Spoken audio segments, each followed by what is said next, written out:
Hi, I'm Alistair, and I made this board that has a cute little Christmas message on it with twinkling LED holly berries underneath each letter. But I also made this phone app that connects via Bluetooth to the Arduino behind the board. And this lets me send either a predefined message or any custom text I want. And that will cause the LEDs of those letters to light up in turn. Now this is a pangrammatic sentence. It features every letter of the alphabet at least once. So I can use this to send any message I want. This could be a hint delivery system in an escape room, or I could use it to send messages from beyond, as in Stranger Things. Now in the rest of this video, I'm going to show you how I made this and how you can make one yourself. So here are the components I'm using. I've got my string of LED lights here. Now these are WS2811 programmable RGB LEDs. So they have 5 volt ground and a data line here that's connected to the Arduino. Now you might be more familiar with seeing WS2812B LEDs on a strip like this. Well, these are almost exactly the same, except they come in a different form factor, almost like Christmas tree lights, appropriately enough for this time of year. So that just means that you can install them by drilling an 8mm diameter hole here and pushing the LEDs through from behind. Now, these are connected to a GPIO pin on the Arduino Nano here, which I've just mounted this on an expansion board, just to make it slightly easier to access the pins. And I've got a capacitor across the 5 volt and ground lines, and also a 330 ohm resistor on the data connection that's going to the LEDs. And then on this side, this is an HC05 Bluetooth module, and that is also connected to 5 volt and ground and to 2 GPIO pins here, which are going to be used for sending and receiving data which has been sent over the Bluetooth connection from the phone. Now see, I've also installed a little inline switch. This is in the 5 volt power line that's going to the HC05 module. And the reason for that, if I lift the module out to show you, there's a very small button on the front of the module here. And when you want to put this into command mode, which is where you set up the configuration of how fast you want the Bluetooth connection to be, if you want to advertise a particular name for that connection, things like that, you need to hold that button down on the front at the same time as powering it up from that 5 volt power line. And if you have that directly connected, that's quite fiddly to do. So what I did instead was just made this very small board, and now I can hold that button down while flicking this switch to turn power on, and that's just a little bit easier to do. Now I should mention that if you want to use an ESP32 microcontroller rather than the Arduino Nano I've got here, well, this already has Bluetooth built onto the chip, which means that you don't need to use the separate HC05 Bluetooth module I've got here. So you can do away with the whole of this side of the board, and you can simply have your ESP32 here instead, directly powering the LED lights.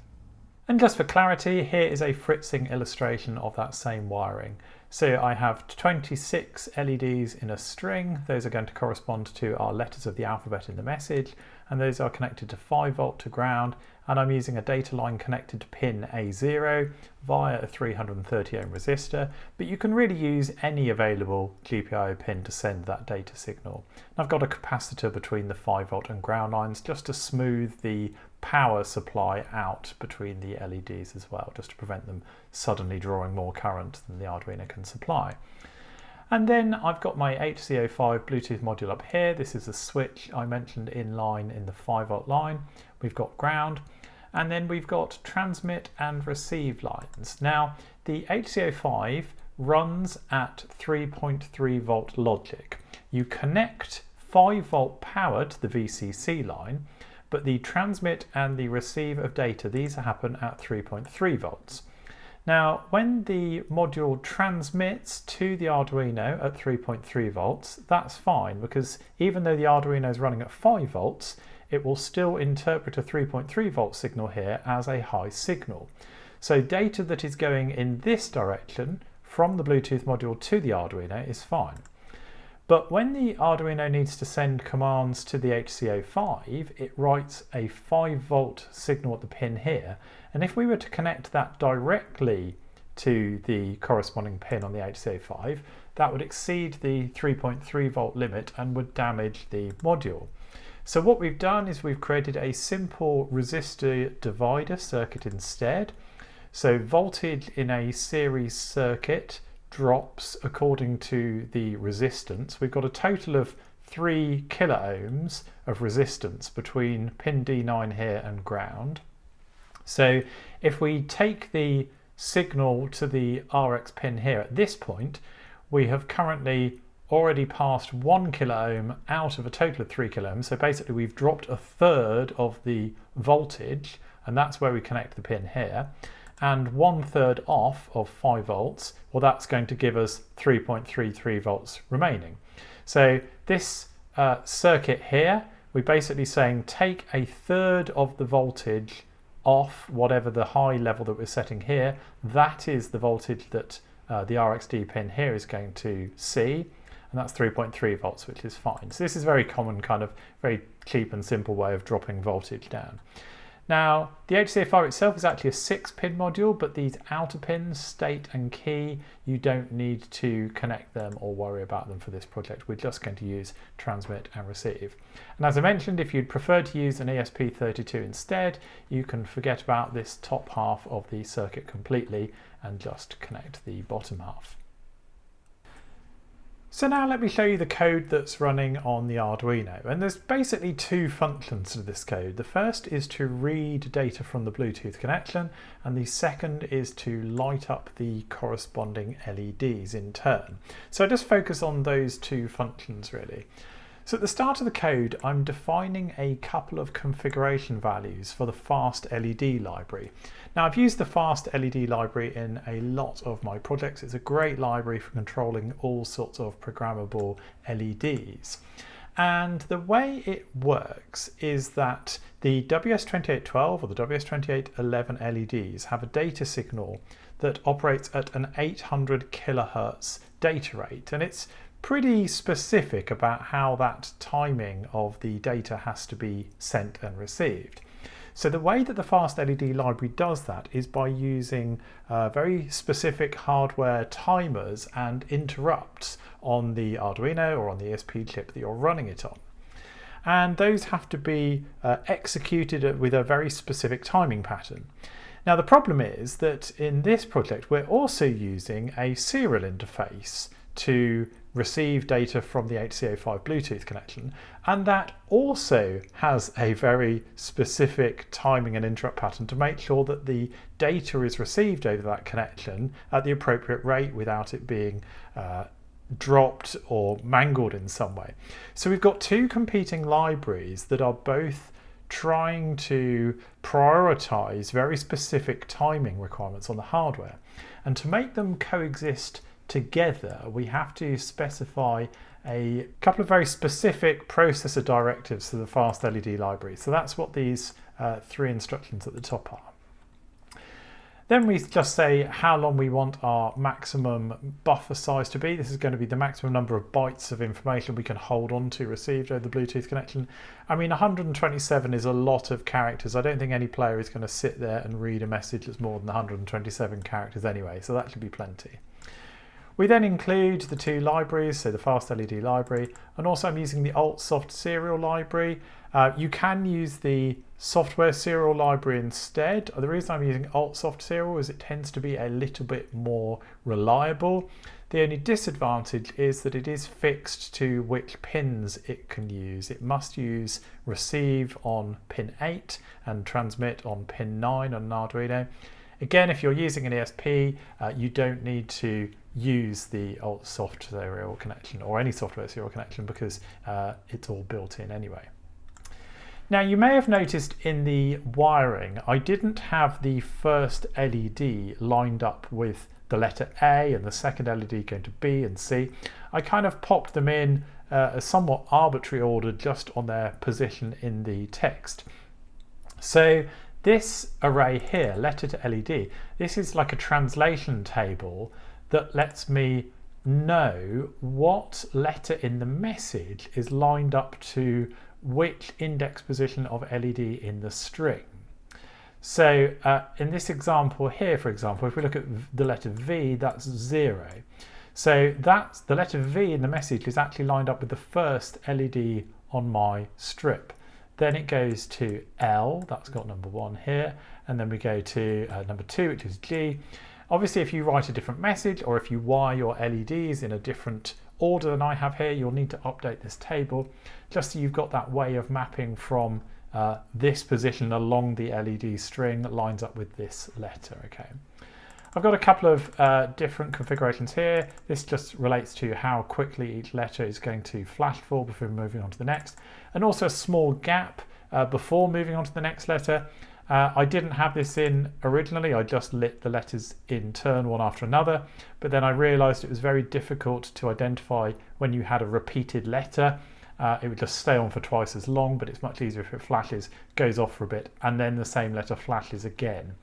So this is just the gap in between flashes, that 200 there. We'll get an array of the LEDs, we'll create a character array for the message equal to the maximum size of the buffer we said we were going to receive. We've got a couple of just helper variables as we iterate through the message and light up each letter in turn. This is how far we've got through.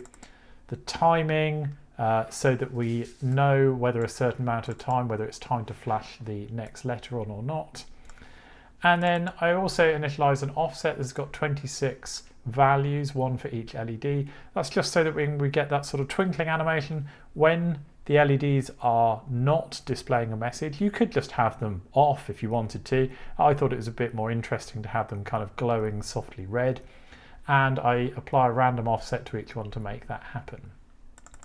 And then we create an instance of the AltSoft serial connection. So this is the Bluetooth interface, or rather the interface to the Bluetooth module, which we're going to use. So that's all the global variables that we're going to use throughout the code.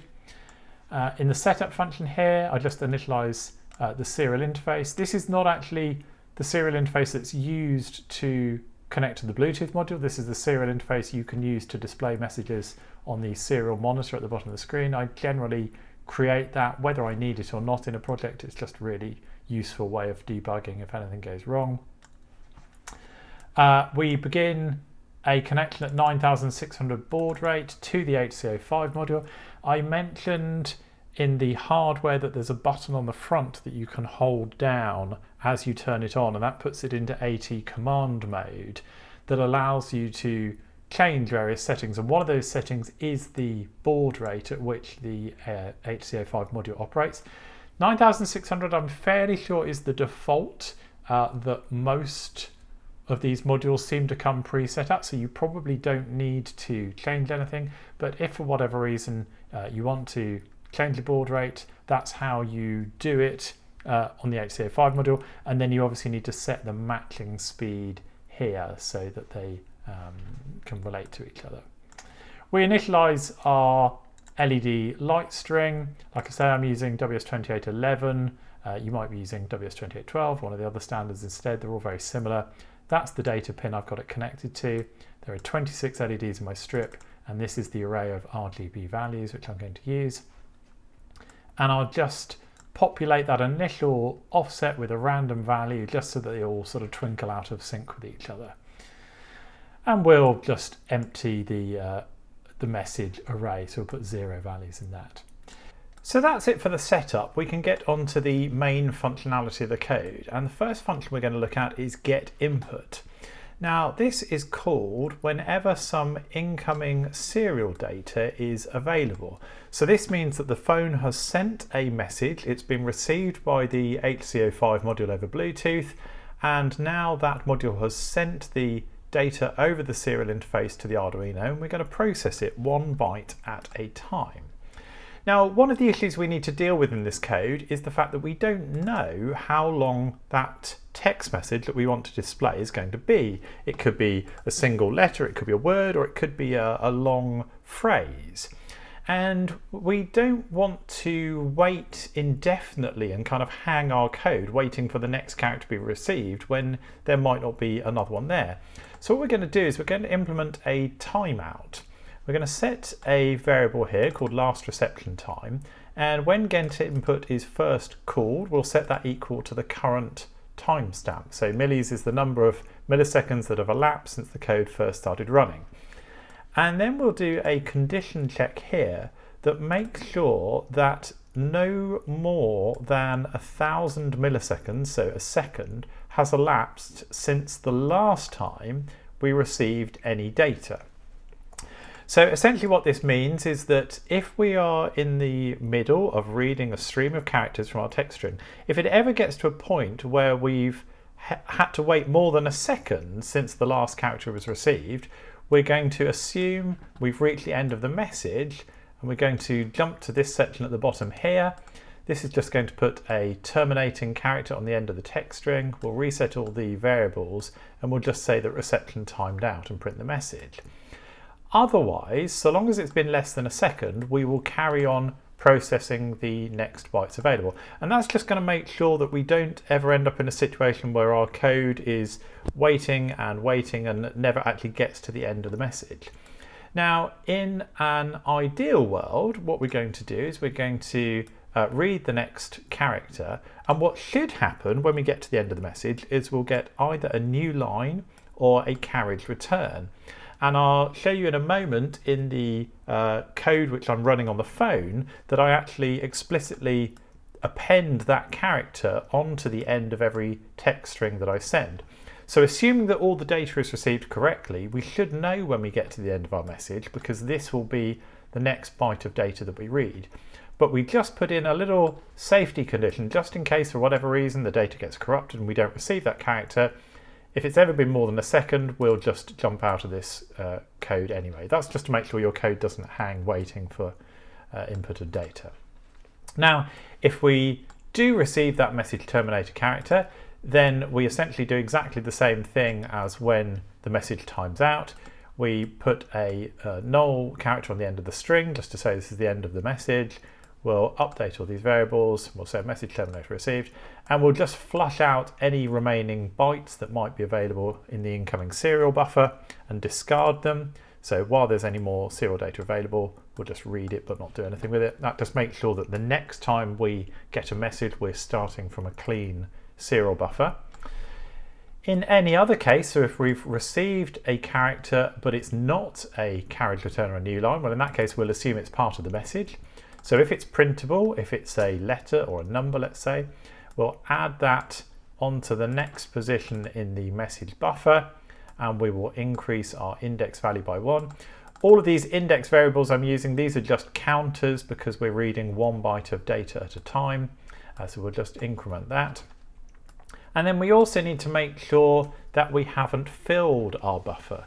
Now remember, at the top of the code here, we defined a buffer size, and that was 127, and that's how long we made our message array that's going to hold the incoming message. Now we want to make sure that we don't keep on writing incoming bytes of data that exceed the length of that array, because if so, we're going to get a buffer overflow and write into some memory that we weren't expecting to, and that's going to end up badly for your code.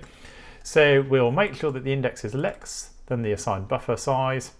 If we ever exceed that, once again, we just terminate the message, print it, and all this. So we've got 3 cases here that could lead to the message being ended. The first is if it times out, if it's more than a second since we last received a character. The second is if we actually correctly received a terminating character, so this is the condition we'd like to end up in. Or the third one is that the message is full, in which case we end it. In all other cases though, what we do is we simply append the character onto the end of the message. So this is what's going to build up our message array 1 byte at a time from characters received over the serial connection. So that's get input. And you'll see that that is called from the loop function every time any serial data is available. And then the other sort of meaty bit of code we need to do is to process any message that has been received and make it light up on the LEDs on the board.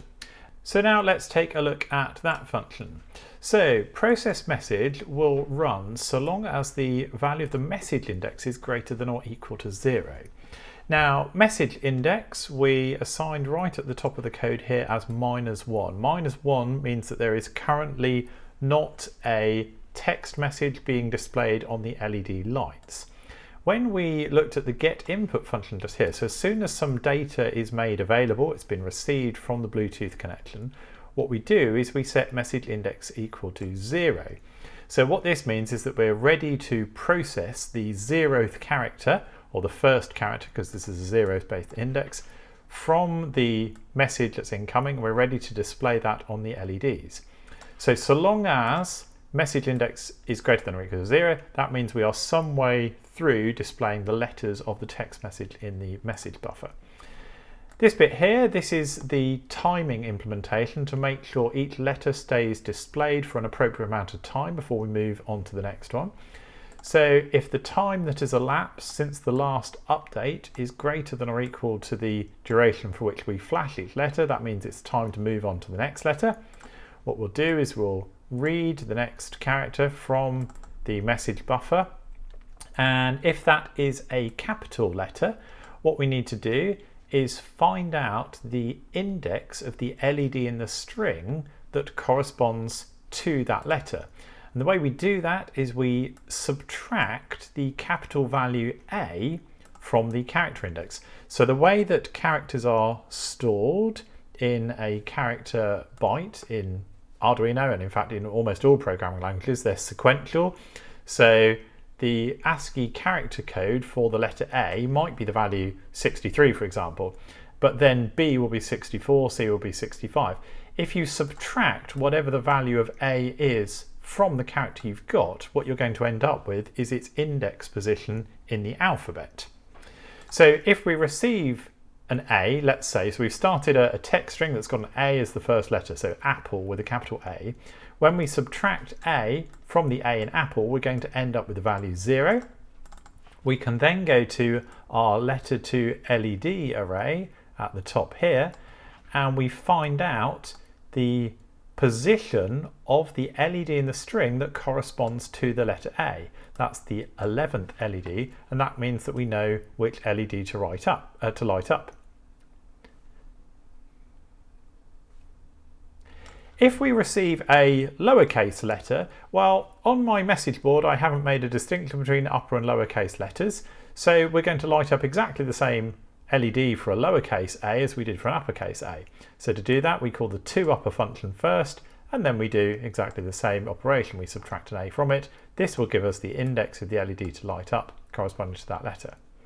Now, if we receive a space, we are not going to ignore it, but we're simply going to not light up an LED for that character. So if we set the last LED to -1, well, the -1th LED doesn't exist in our LED string, so nothing is going to light up.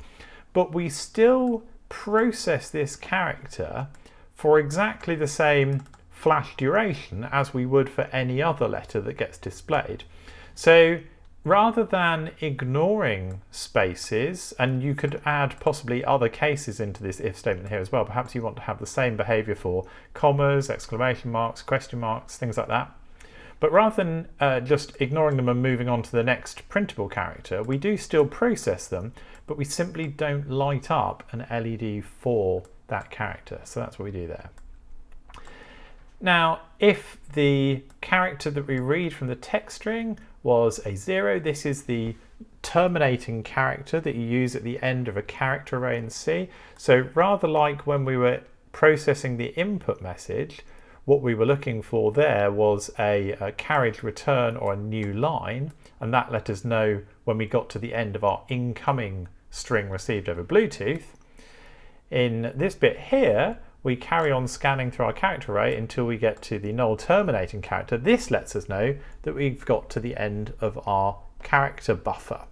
And when that happens, we turn all the LEDs off again and we reset the message index to -1. Remember, that's what it was initialized at as right at the beginning. And that means that we know that we're not currently in the process of displaying a message. So we'll wait for the next text message to be sent to the Arduino before we kick this function off again. And then finally at the bottom, we just do a little bit of cleanup. We move on to the next character in the message to index.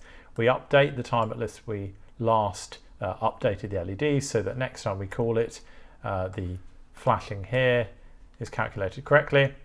And finally, If the time elapsed since the last time we updated a letter was not more than the duration for which each letter is flashed for, but it is more than the flashing duration for each letter less the duration for which we display a gap, that basically means we've fallen into that envelope of time between each letter. So that's the time when we want to turn all the LEDs off again before we light up the next one.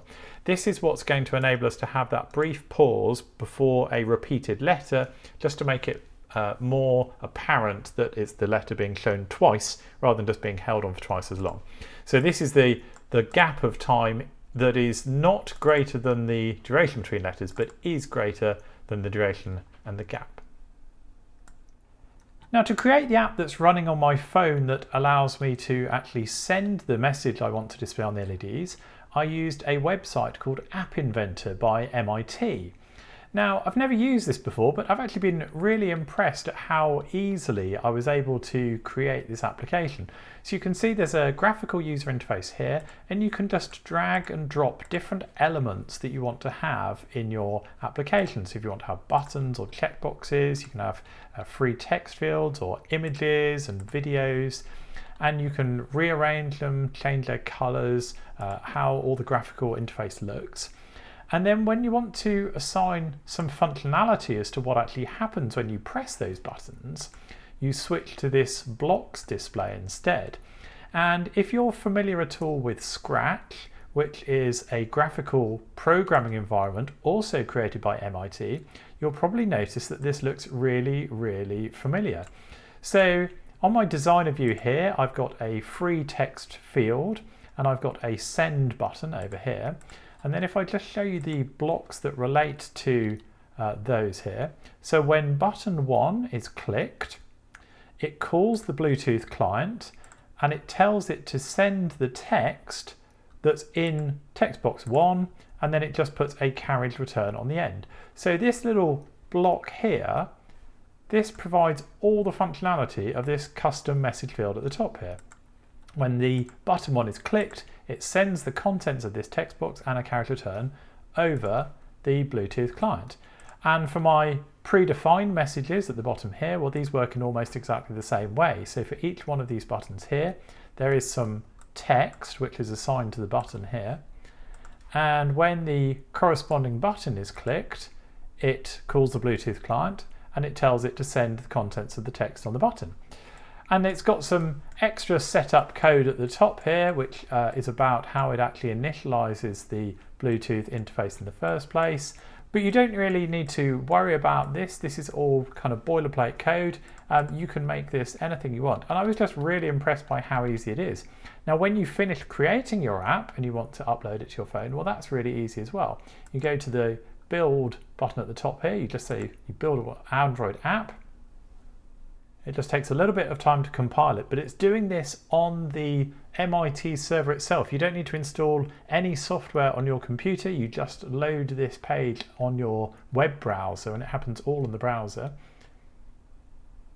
And when it's completed, you get this QR code on the screen. If you scan that on your mobile phone, it will directly download the app you just made and install it on your handset. It was really, really easy to use. So I definitely recommend, particularly if you're not a strong, confident coder and you don't like using sort of C, if you find this graphical interface thing of just dragging control blocks into the screen, if you find that more approachable, I think you'll really, really like this. So this is a strong recommendation to check out MIT App Inventor. I was very impressed. So that just about brings me to the end of this video. I hope I've been able to give you some ideas that you can use in your own projects or escape rooms. It doesn't have to be a message board or Christmas themed. Perhaps you've got a different idea for an app that you can use on a phone or tablet and communicate via Bluetooth with an Arduino powered prop in the room. And hopefully I've been able to demonstrate how you can do that. Now, as always, I'll be putting the code listing and the wiring diagram over for download on my Patreon account, where I've also got resources to accompany all of the escape room projects that you can see on this channel. I've also recently launched a Discord server where you can come and ask for support from me or other people around the world that are building these projects to share your own tips and advice on things you might be making, so it'd be great to see you there. Otherwise, you can always leave comments here on YouTube and I will do my best to read them and get back to you. Otherwise, I just want to say thank you all very much for watching, and I wish you a very safe and peaceful Christmas wherever you might be in the world. And I look forward to seeing you next time. Okay, cheers, bye.